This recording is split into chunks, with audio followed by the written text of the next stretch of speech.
हमने class 10th की social science, जिसमें हम यूनिट 2 फेडरलिज्म को अभी तक हम कवर कर चुके हैं, जिसका लास्ट पोर्शन जो कि थर्ड लेक्चर आज है, हम इसमें उसको आगे देखने वाले हैं कि भारत में उसकी एप्लीकेशन किस तरीके से है, फेडरल स्ट्रक्चर और फेडरलिज्म को भारत में किस तरीके से हमारे संविधान निर्माताओं ने, कॉन्स्टिट्यूशन मेकर्स ने किस तरीके से भारत के स्ट्रक्चर में उसको मर्ज किया है, शामिल किया है। तो हम इसी लेक्चर में इस सब चीजों को समझेंगे। पहली चीज है कि किस तरीके से भारत में फेडरलिज्म प्रैक्टिस किया जाता है इन इंडिया।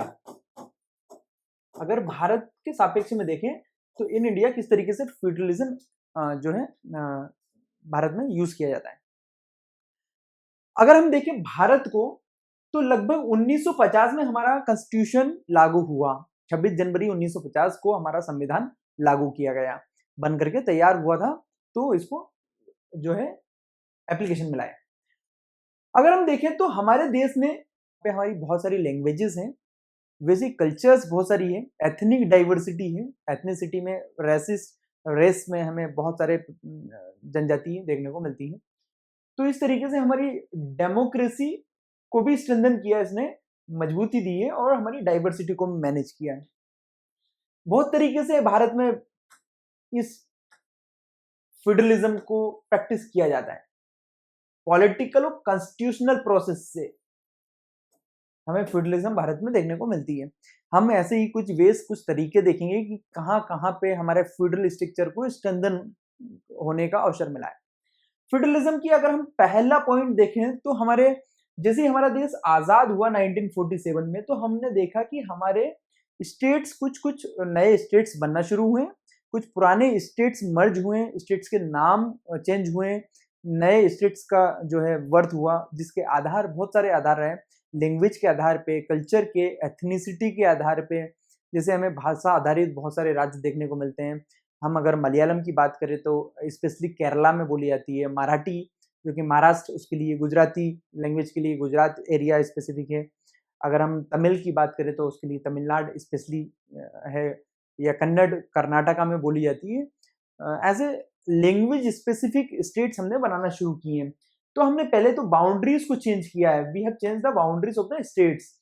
जब हमने 1947 में हमारा देश आजाद हुआ तो हमने बहुत सारे पुराने स्टेट्स हमारे खत्म करके कुछ नए स्टेट्स बनाए, जहां पे हमने बाउंड्रीज को भी चेंज किया, स्टेट्स की बाउंड्रीज को चेंज किया। एक और चीज है कि नए स्टेट्स का भी फॉर्मेशन हमने किया, नए नए राज्य हमने भी बनाए। वहां से जो पहले से एक स्ट्रक्चर, एक राज्य था, उसमें से तोड़ के हमने, जैसे मध्य प्रदेश में से आगे चल के हमने 1991 के आसपास में हमने छत्तीसगढ़ बनाया है।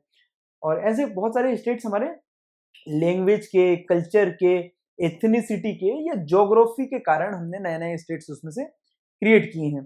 फॉर एग्जांपल नागालैंड, उत्तराखंड, झारखंड, ये स्टेट्स हैं जो पहले किसी स्टेट्स में से टूट करके बनाए गए हैं। तो इस तरीके से हमने फेडरल स्ट्रक्चर को कंप्लीट करने के लिए, संघीय ढांचे को मजबूत करने के लिए हमने स्टेट्स की संख्या बढ़ाई है, जो कि कल्चर, लैंग्वेज, एथनिसिटी या ज्योग्राफी के आधार पर हमने राज्य को बनाया है, जिससे कि हमें जो है रिप्रेजेंटेशन उस पर्टिकुलर एरिया में, लोकल रिप्रेजेंटेशन ज्यादा देखने को मिले, हर एक एरिया हमारा डेवलप हो।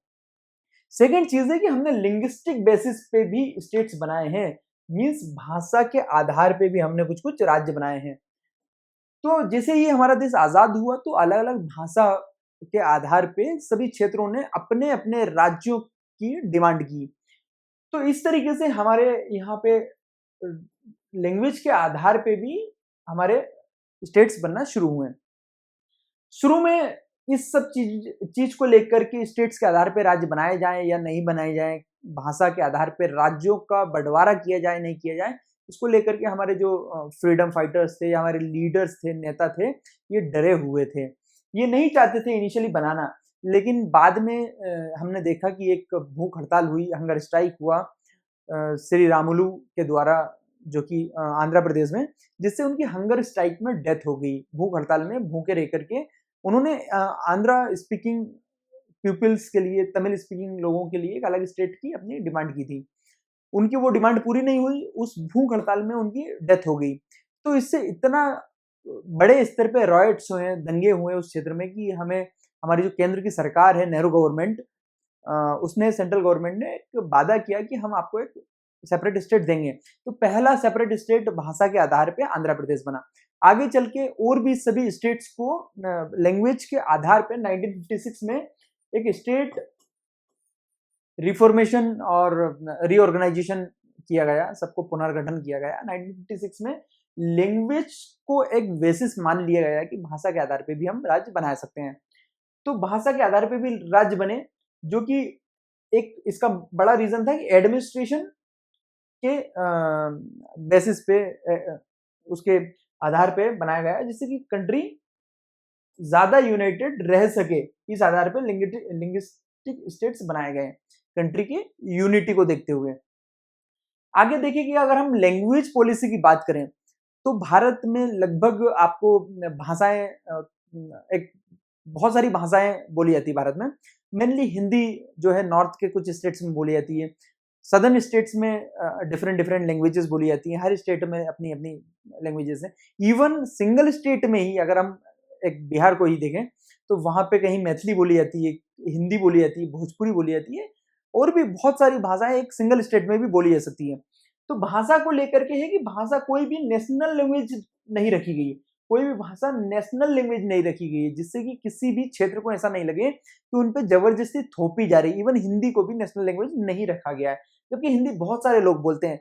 अबाउट 40% ऑफ द इंडियंस जो है हिंदी बोलते हैं, 40% भारतीय हमारे हिंदी बोलते हैं। फिर भी हमने हिंदी को नेशनल लैंग्वेज नहीं रखा है, जिससे कि किसी भी राज्य को या किसी भी क्षेत्र को ऐसा नहीं लगे कि उन पे हिंदी या फिर कोई भी भाषा थोपी जा रही है, उन पे जबरदस्ती की जा रही है।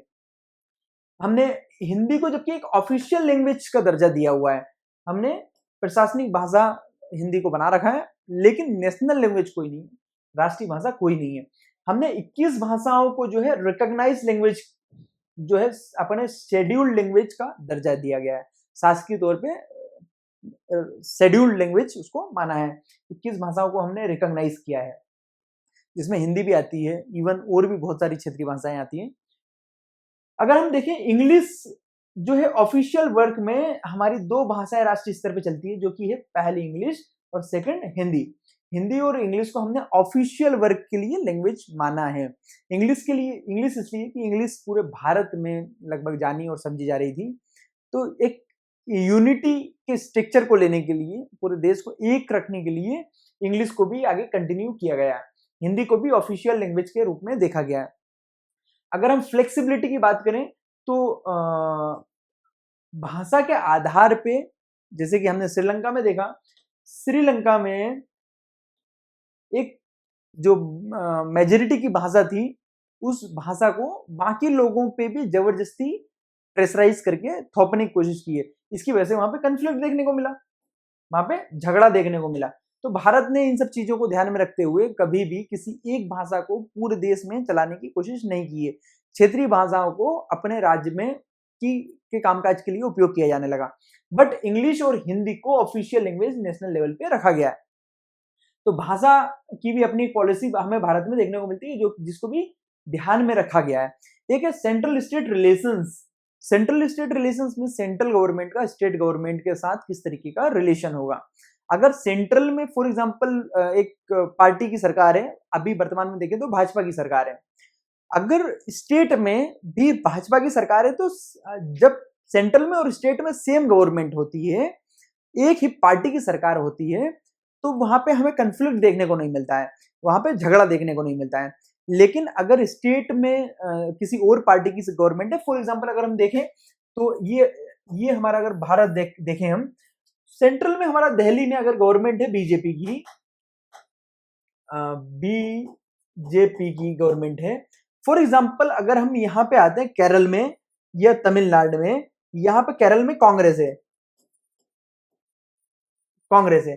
अगर हम देखें केरल में कांग्रेस गवर्नमेंट है और सेंट्रल में दिल्ली में, मतलब हमारे प्रधानमंत्री है भाजपा गवर्नमेंट से, तो यहाँ पे दो अलग अलग पार्टी की गवर्नमेंट है। तो ऐसी स्थिति में कन्फ्लिक्ट देखने को, हमें झगड़ा देखने को मिल सकता है। लेकिन अगर जैसे स्टेट्स देखें, अगर यहाँ पे हम यूपी देखें तो यूपी में भी योगी आदित्यनाथ जी हमारे सीएम है, जो भी बीजेपी रूल्ड स्टेट है यूपी, उत्तर प्रदेश। यहाँ पे हमें सेंट्रल में भी भाजपा देखने को मिल रही है और सेम पार्टी उत्तर प्रदेश में भी देखने को मिल रही है। तो दोनों जगह सेम पार्टी होती तो यहाँ पे सेंट्रल स्टेट के बीच में किसी प्रकार का कोई झगड़ा देखने को नहीं मिलता है। लेकिन जैसे ही हम देखते हैं कि स्टेट में कोई और दूसरी पार्टी है और सेंट्रल में कोई दूसरी पार्टी है, तो यहाँ पे कंफ्लिक्ट दोनों सरकारों के बीच में झगड़ा देखने को मिलता है। तो इसी चीज को ध्यान में रखते हुए हमने सेंट्रल स्टेट रिलेशंस को पढ़ने की कोशिश करी है। अब यहाँ पे क्या चलता था, एक समय तक तो अगर हमने देखा कि जब जैसे देश आजाद हुआ तो पूरे देश में कांग्रेस की सरकारें रही है। फिर धीरे धीरे आगे चल के दूसरी पार्टीज भी डेवलप हुई है और सारी क्षेत्रीय पार्टी, रीजनल पार्टीज आगे चल के ग्रो होने लगी। तो ये रीजनल पार्टीज भी आगे चल के गवर्नमेंट बनाने लगी। जब रीजनल पार्टीज, क्षेत्रीय दल गवर्नमेंट आगे बनाने लगे, जो कि सेंट्रल में, केंद्र में हमारी प्रधानमंत्री तो 1947 के बाद बहुत लंबे समय तक हमारे कांग्रेस के रहे। लेकिन आगे चल के जो हमारे क्षेत्रीय पार्टीज, रीजनल पार्टीज ने अपने स्टेट्स में गवर्नमेंट बनाना शुरू करी। इसकी वजह से क्या हुआ, यहाँ पे सेंट्रल स्टेट गवर्नमेंट जो है थोड़े से डिस्टर्ब होने लगे, क्योंकि हमारी सेंट्रल गवर्नमेंट के पास एक पावर था कि वो स्टेट गवर्नमेंट को अपनी सरकार से बाहर कर सकती थी। तो यहाँ पे सेंट्रल स्टेट गवर्नमेंट की जो है एक रोल, सेंट्रल स्टेट रिलेशंस का एक रोल देखने को हमें मिलता है। हमने देखा 1990 तक आते आते हमारी रीजनल पार्टीज भी आगे चल के कोएलिशन में गवर्नमेंट बनाने लगी। सेंट्रल में तक भी हमने देखा कि बीपी सिंह की गवर्नमेंट बनी 1990 में। तो 1990 तक आते हुए हमारी केंद्र सरकार की सरकारें भी मिली जुली सरकारें बनने लगी, जहां पे कुछ 2-3-4 पार्टीज मिल करके अपनी गवर्नमेंट बनाने लगी। ऐसी जब स्थिति बनने लगी तो हमारे स्टेट्स की जो पावर शेयरिंग स्ट्रक्चर है, यहाँ पे थोड़ा सा डिस्टर्बेंस देखने को हमें मिलता है, जहाँ पे स्टेट की ऑटोनॉमी को एक, यहाँ पे जब भी अलग अलग गवर्नमेंट्स होती हैं, सेंट्रल में कोई और स्टेट में कोई, तो स्टेट की ऑटोनॉमी थोड़ी सी कंप्रोमाइज होती है। सेंट्रल गवर्नमेंट अपने कंट्रोल में रखना चाहती है स्टेट को, स्टेट भी अपनी ऑटोनॉमी को बनाए रखना चाहता है, अपने फ्रीडम को बनाए रखना चाहता है, अपने डिसीजंस को अपने तरीके से लेने की कोशिश करता है। अब ऐसे समय में सेंट्रल स्टेट रिलेशंस अगर ठीक हो तो हमारी, इसको हम कह सकते हैं, हमारा जो फेडरलिज्म है ये स्ट्रेंथन होगा, फेडरलिज्म मजबूत होगा। ऐसी स्थिति में सुप्रीम कोर्ट के बहुत सारे जजमेंट्स आए हैं जिससे कि ये गवर्नमेंट को, स्टेट गवर्नमेंट को डिस्टर्ब करने का जो कार्यक्रम है सेंट्रल गवर्नमेंट के द्वारा किया जा रहा था, इसको रेस्ट्रिक्ट कर दिया गया। ऐसे बहुत सारे जजमेंट्स आए सुप्रीम कोर्ट के जिससे ये स्टेट गवर्नमेंट को आर्बिट्रली डिसमिसल, मनमाने तरीके से डिस्टर्ब करने की, खत्म करने की, सरकार को गिराने का जो प्रचलन चला आ रहा था उसको एक बहुत बड़े पैमाने पे रेस्ट्रिक्ट किया गया, सुप्रीम कोर्ट के द्वारा रोका गया। अगर हम इस चीज को कंक्लूड करें तो हमारे भारत का जो फेडरलिज्म है ये सिर्फ इसलिए सक्सीड नहीं हुआ है कि हमारे यहाँ पे कॉन्स्टिट्यूशनल प्रोविजंस है या डेमोक्रेटिक पॉलिटिक्स है, जबकि हम मानते हैं कि इन दोनों की वजह से हमारी जो डाइवर्सिटी है, spirit of living together, even diversity होते हुए भी, हमारे देश में विभिन्नता होते हुए भी, क्योंकि हर एक क्षेत्र अपना एक अलग जो है लैंग्वेज, कल्चर को रखे हुए, तब भी स्पिरिट ऑफ लिविंग टुगेदर, साथ रहने का उनका जो जज्बा है, मन है। क्योंकि हम अगर अपने पड़ोसियों को देखें तो जैसे कि भारत जब आजाद हुआ, भारत आजाद हुआ तो भारत के आजाद होते से ही भारत से दो हिस्से टूट करके अलग हो गए, जिसको हम आज पाकिस्तान कहते हैं और एक को बांग्लादेश कहते हैं, एक को बांग्लादेश कहते हैं। लेकिन अभी जब हमारा देश आजाद हुआ 1947 में, तो यहां पे दो टुकड़े में पाकिस्तान दिया गया। ईस्ट, इसको हम कहते हैं west Pakistan, west Pakistan, west में था इसलिए हमने वेस्ट पाकिस्तान कहा, और इस हिस्से को हमने ईस्ट पाकिस्तान कहा। हमने दो हिस्से में पाकिस्तान के दो हिस्से हमने दिए, एक वेस्ट में दिया और एक हमने ईस्ट में दिया।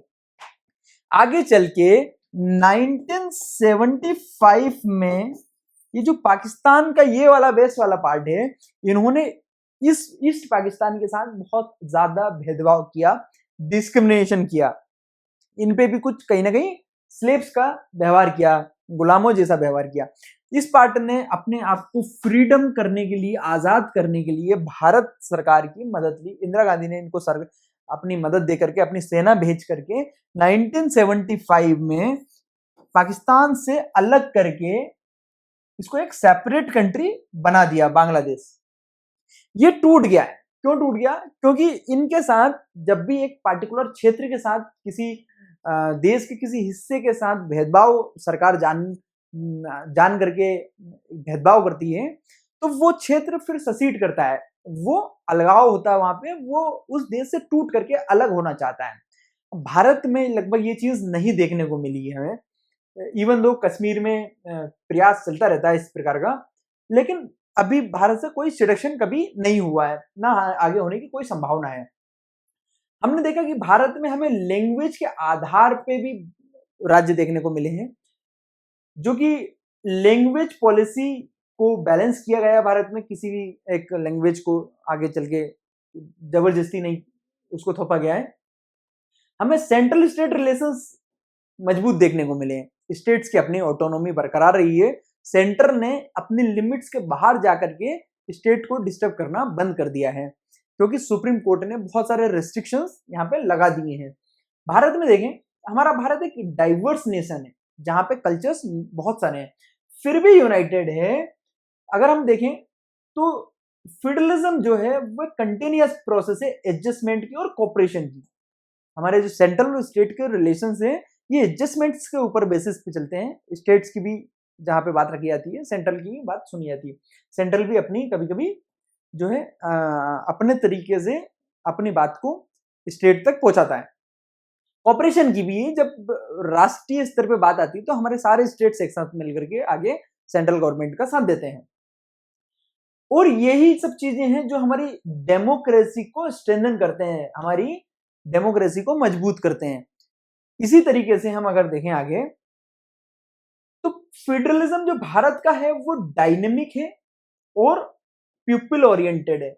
यहां पे हम देखने को मिलते हैं कि स्टेट्स को भी अपनी ऑटोनॉमी दी गई है, और यहां पे हमें डायनेमिक और पीपल ओरिएंटेड फेडरलिज्म देखने को मिलता है। भारत में डाइवर्सिटी जो है, अलग कल्चर, अलग लैंग्वेज, अलग एथनिसिटी, इन सभी चीजों को रेस्पेक्ट किया जाता है। इसकी वजह से यूनिटी बनी रहती है। सभी कल्चर्स को रेस्पेक्ट किया जाता है, सभी लैंग्वेज को रेस्पेक्ट किया जाता है, गवर्नमेंट के द्वारा भी और यहाँ के नागरिकों के द्वारा भी। इसी वजह से यहाँ की यूनिटी बनी हुई है। अगर हम देखें तो जो डेमोक्रेटिक पॉलिटिक्स है और हमारे डायलॉग, संवाद, हमारे स्टेट और सेंटर के बीच में संवाद, स्टेट के बीच में कंफ्लिक्ट ना हो इसलिए संवाद, बातचीत, और डेमोक्रेटिक पॉलिटिक्स जहां पे हमारे people with the people of India, हम लोग चुनते सरकार को, ये दोनों मिलकर के रियल पिलर से इंडियन फेडरलिज्म के, भारतीय फेडरल स्ट्रक्चर के ये रियल पिलर्स हैं। अगर हम देखें तो यहां पे हमें कुछ पिक्चर्स देखने को मिल रही हैं। अगर हम देखें तो स्टेट गवर्नमेंट जो होती है मोस्टली सेंट्रल के सामने कुछ इस मुद्रा में होती है। वो कहते हैं कि sir please give us more power and financial resources. State हमेशा कहता है कि सर हमें और ज्यादा आप फाइनेंशियल रिसोर्सेस और पैसे हमें ज्यादा दो, हमें ज्यादा पैसे की नीड है, हमें अपना डेवलपमेंट करना है, हमें अपने लोगों के लिए काम करना है। तो स्टेट हमेशा ही सेंट्रल के पास कम से कम इस कोशिश में लगा रहता है कि ज्यादा से ज्यादा पैसे उसके स्टेट के लिए लिए जाएं।